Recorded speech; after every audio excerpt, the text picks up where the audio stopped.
baay'ee guddaa ta'uu isaarraa kan ka'e namni tokko kiiloomeetira hedduutti argamu tokko salphaatti fagoorraa arguu ni danda'ama. Ijaarsa kanaafis doolaarri miiliyoona 550 ni ta'a.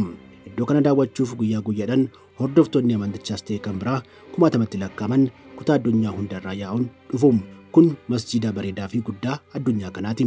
Wanti ajaa'ibsiisaa guddaan afaan lafa galma guddaa masjiida kanaa keessatti argamu hodhanii xumuruuf waggaa 2 guutuu kan fudhate yoo ta'u, namoonni ogummaa kanaan qaban 1200 kan irratti hirmaatanidha. Nagaa fi fayyaa kan isiniif hawwinu hordoftoota Mashoolakiyaa keenya. Har'aaf ogummaan arkitekcharii isaan kan daawwate hunda kan afaan qabsiisuu fi masjiida guddaa addunyaa kanaa kan ta'e waa'ee masjiida Abuu Daabii Sheek Zayid gurra isin buusuu fi qophoofneerra. Nu waliin tura.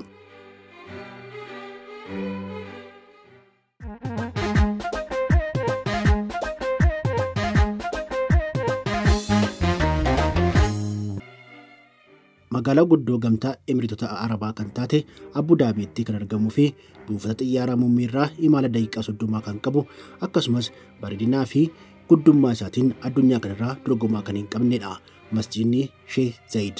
Masjiidni guddaan addunyaa kanarraa bareedina isaatiin dorgomaa kan hin qabne masjiidni Sheek Zayid ijaaramee xumuramee sirna amantichaatiif kan qophaa'e bara 2007 yoo ta'u, baasiin isaas piroojektota biyya keenyaa hedduu walitti ida'amanii hanga kan hin geenye kun doolaara miiliyoona 500 fi miiliyoona 50 dhangala'eera. Bareedina masjiida kanaa fi hanga maallaqa itti baheen alatti kan nama ajaa'ibsiisu karoorri ijaarsa isaa dhalootaa dhalootatti akka darbuu fi yaadamee ta'uu isaati. Karoora ijaarsa masjiida kanaa kan baasanii fi dhagaa bu'uuraa kan ka'an namoota hedduun kan jaalataman pirezidaantiin gamtaa Arabaa Emireetotaa duraanii kan turanii Sheek Zayid bin Sultaan yoo ta'an, yeroon isaa akka lakkoofsa Awurooppanotaa bara 1996 ture. Sheekiin kun lubbuun osoo jiranii xumura ijaarsa masjiida kanaa ijaan arguuf carraa dhabeessa ta'anis jazanaan isaanii garuu mooraa masjiida kanaa keessaa akka boqotu taasifameera.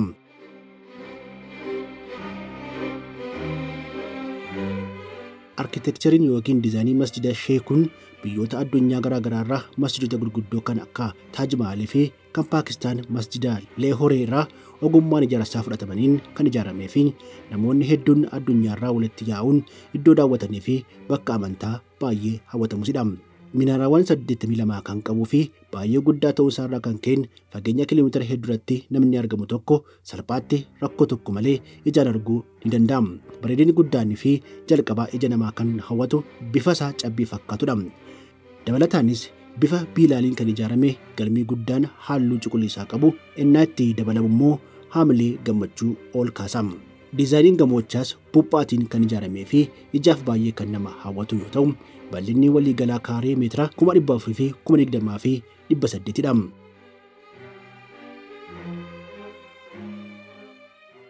Gara mooraa masjiida kanaatti wayita seennu liiftiin guddaan yookiin asaansorri guddaan tokko fuulduratti kan argamu yoo ta'u, mooraa masjiida kanaatti fagoos ta'ee dhiyeenyarraa kan argamuu danda'u fi halluu cuquliisaa kan qabu boca geengootiin gamoon ijaarame keessaa fuulduratti kan argamu liiftii yookiin asaansorri gommaarraa hojjetaman jalatti immoo galmi gabaa guddaan ni argama.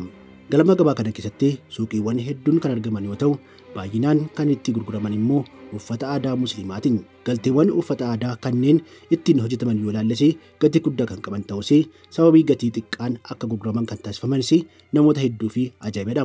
Sababiin isaa maal ta'uu danda'a jettanii kan gaafattan yoo ta'e, nu waliin xiqqoo yoo turtan kan beektanidha. Kanaafuu hagasitti itti fufnaa jechuudha.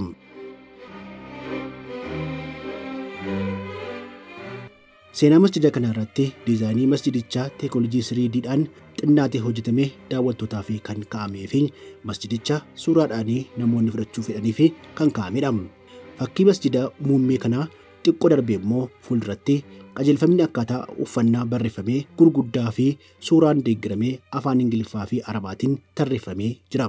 Qajeelfamni sirna uffannaa kun dhiiraafis dubartootaafis tarreeffamee kan argamu yoo ta'u, daawwataan tokko osoo hin beekin qajeelfama sirna uffannaa kana cabsee seenes achumatti bitatee jijjiirachuu ni danda'a. Kanaafidha iccitiin gatii uffataa kanneen. Namoonni hedduun galaana qaxxaamuranii masjiida kana akka daawwatan dhimma biraa ajaa'ibaa taasisu immoo namoota daawwachuuf dhufan saantima tokkoyyuu hin kaffalchiisani. Nama daawwatu tokkorraa kan eegamu wanta tokko qofa kabajuu qofadha. Innis seera kabajuu fi gara mooraa kanaatti seenuu irratti marsariitii masjidichaa irratti biyya kamii akka dhufanii fi koorniyaa isaanii barreessuu qofadha.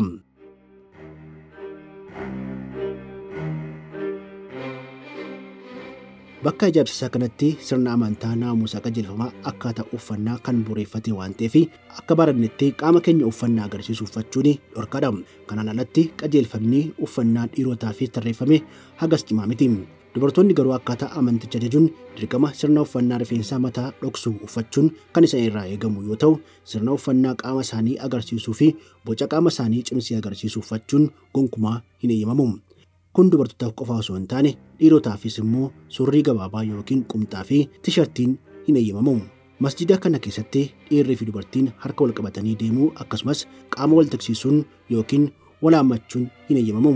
Masjida kana daawwachuuf karaa toora intarneetii yookiin marsabiitiin wayitaa galmaan koodii QR'n isiniif kan kennamu yoo ta'u, wayita seenanittis koodicha agarsiisuun sakatta'insi nageenya barbaachisaa ta'e erga taasifameen booda akka seentan kan eeyyamamu.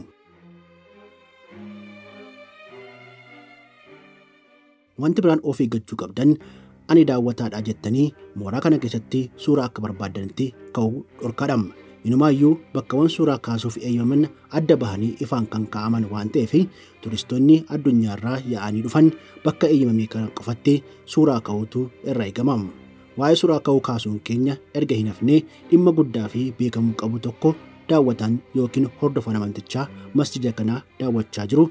Bareedinni masjida kanaa isa hawwatee suuraa ka'uu kan fedhe yoo ta'e akka barbaade bakka fedhetti suuraa ka'uu hin danda'u. Seera kana kan cabse yoo ta'e immoo adabbii hanga hidhaatti isa eeggata waan ta'eef. Kanaafuu fedhii suuraa ka'uun kan qabu yoo ta'e bakkawwan suuraa ka'uu fi eeyyaman adda baasee beekuu qaba. Osoo daawwachaa jiruu bakka suuraa eeyyamame sana erga darbeen booda duubatti deebi'uun waan hin eeyyamamneef jalqaba fedhii isaa daawwataan kun adda baafatee seeraan yeroo isaa fayyadamuu dirqamadha. Kanaafuu daawwataan tokko carraa sadhabii akka hin gaabbinee fi dammaqinaan sochootu irraa eegama.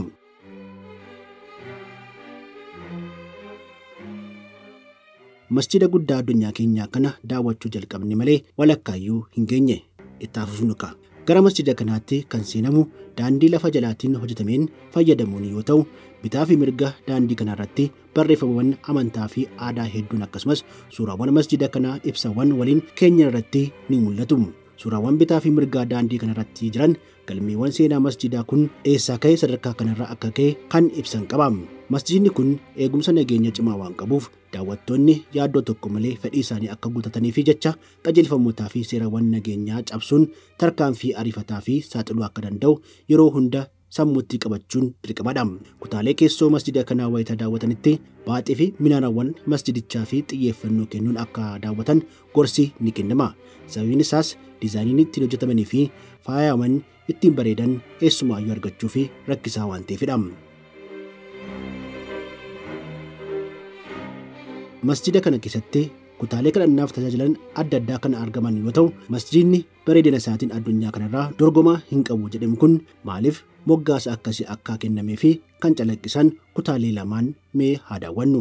Hundumti isaanii afata lafaa itti sagadan bareedan kan faayaman yoo ta'u, kutaan kadhannaa muummee fi namoota 41,000 keessummeessuu danda'u keessatti afanni lafoo argamu baay'ee kan bareeduu fi afaan kan nama qabsiisudha. Eeyyeen dhuguma kutaan kun galmee ajaa'ibaa addunyaa kanaa Guinness Book of Records irratti afanni lafaa ittiin argamudha. Afanni lafoo kutaa lafoo kadhannaa kanaa uwwisee argamu kan walitti hodhame osoo hin taane fuullaa isaanii kan hojjetamedha. Amantanis amanuu dhiistanis afanni lafaa kun afata lafaa guddaa addunyaa keenyaa osoo walitti hin hidhamin hojjetamedha. Bal'inni afata lafaa kanaa walumaa galatti kaarii meetira 5,627 yoo ta'u, afata lafaa kana qopheessuufis hirmaannaa ogeeyyotaa 1,200 fi waggaa 2 guutuu gaafateera.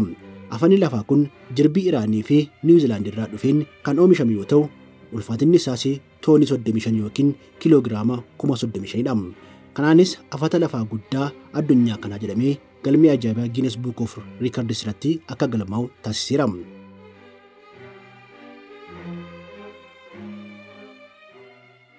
Minaaraawwan masjida kanaa keessatti argamanis yoo ta'e, addunyaa irratti dheeraadhaa kan jedhaman keessatti kan ramadamanidha. Masjidni Sheek Zayed guddichi minaaraawwan gurguddoo bitaa fi mirgaa argamanii fi bal'inni isaanii meetira 220 ta'an kunneen tokkoon isaanii dheerina meetira 107 kan qaban yoo ta'u, Kunneenis akaakuuwwan albuudaa dhimma biradii yookiin haamaa biyyoota garaagaraarraa funaanamanii kan hojjetamanidha.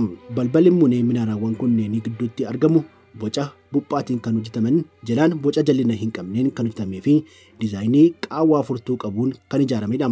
Baaxiin kutaalee kunneenii ogummaa Morookoorraa dhufanii fi jechoota quraanaa keessatti barreeffamaniin kan faayamedha.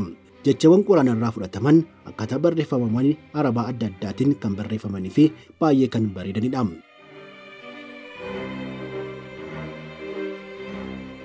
Daawwannaa keenya itti fufneerra.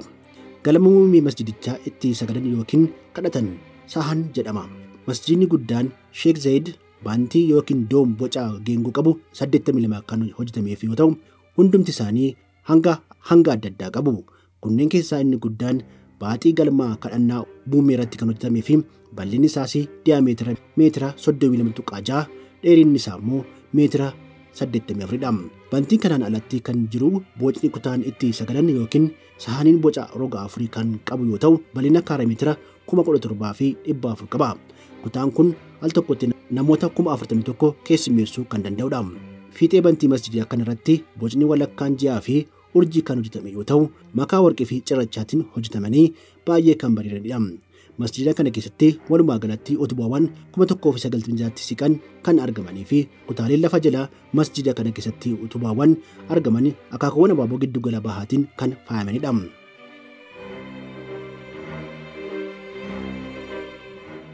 Ajaa'ibadha jechuu keenya itti fufneerra. Minaaraan masjida kanaa gulantaawwan 11 kan qabu yoo ta'u, kanas ijaaruu fi walumaa galatti albuudota dhagaa fi warqii adii baay'ee qaalii ta'aniin hojjetamaniiru. Karaa kallattii qiblaa masjidichaatiin walakkaa keenyan irratti kan argamuu fi bakka imaamichaa kan ta'ee fi quraana keessatti waa'ee jannataa fi mootummaa samii ilaalchisuun barreeffamanirraa diizaayiniin kan fudhatamee fi jannata keessatti bakka aananii fi damni itti dhangala'u dabalatee lageewwan hedduu yaada keessa galchuunidha. Diizaayiniin kun kan hojjetame. Keenyan qiblaa kun magaalaa eebbifamtuu kan taate kallattii fuullee makkaatiin kan argamu yoo ta'u, diizaayiniin isaas abaaboowwan hedduu roga 5 kan qabaniin kan faayamedha. Abaaboowwan kunneen tokkoon isaanii maqaa Allah 99 keessaa tokko kan qabatan yoo ta'u, diizaayinii keenyanii gidduutti immoo barreeffamni boca geengoo guddaa qabate Allah kan jedhu irratti barreeffamee qaba. Masjida Sheek Zayed keessatti sa'aatiiwwan gurguddoo tokko ni argamu. Sa'aatiiwwan kunneen kan hojjetaman iddoowwan diizaayinii abaaboo 6 yoo ta'u, meeshaaleen galtee ittiin hojjetaman immoo gosa sibiilaa stainless steel kan jedhamanii fi kan ligidaa'uu hin dandeenye yoo ta'u, keessoon isaanii immoo albuudawwan gatii guddaa qabaniin kan faayamedha. Sibiilli sa'aatii keessaa daqiiqaa fi sakandii agarsiisuuf kan hojjetame yoo ta'u, sa'aatiitti sagaduu fi agarsiisuuf immoo dabalataanis sa'aatiin dijitaalaa irratti hojjetameera. Sa'aatiiwwan kunneen diizaayinii isaanii kan qophaa'ee fi kan hojjetamanii biyya Ingilizittidha. Sa'aatiiwwan kunneen yeroon solaataa ga'uusaa waa'ee labsan dhiirris ta'ee dubartiin gargar babbahanii bakka itti solatanitti ni deemu. Galma masjida kanaan alatti mooricha keessa jechuudha yaa'awwan bishaanii yookiin faawunteensi hedduun waan jiranii fi kanumaan wal qabatanii bakka biqiltuuwwan bal'aa bareedaatti biqiltuuwwanii fi mukkeen baay'inaanii dhaabamaniiru. Mooraa masjidaa kanaan alatti naannoo isaatti marsee utubaawwan ibsaa 22 kan argaman yoo ta'u, ibsaawwan kunneen naannoo mooraa masjidaa gidduutti kan argamuu fi halluu adii fi cuquliisaan kan faayame urjii hin xumuramne yookiin bantii boca geengoo qabu sana halluuwwan adda addaatiin ni faayessa. Walmakiinsi ibsaawwan kunneenii bu'aan halluu kennan immoo hanga ifa uumamaa, ulfaatina dukkanaa akkasumas hanga ji'aa waliin dabalatee halluu adda addaatiin ni uumama. Tokkoon utubaasaa kun ibsaawwan halluu adda addaa qabatan 12 yookiin 13 waan qabanii fi utubaawwan ibsaa 20 kunneen immoo waan uumuu danda'an yaaduun kan rakkisu miti.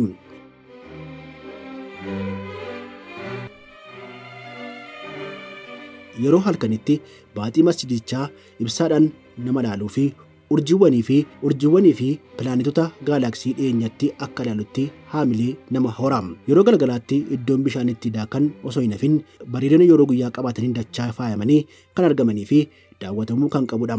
Keessumaa yeroo galgalaatti bareedina dachaa lamaan nama daawwatee fi gabaabumatti masjida Sheek Zayed ijaarsanii xumuruu fi doolaarri miliyoona 550 itti bahuun ni xiqqaata kan jedhamusidha.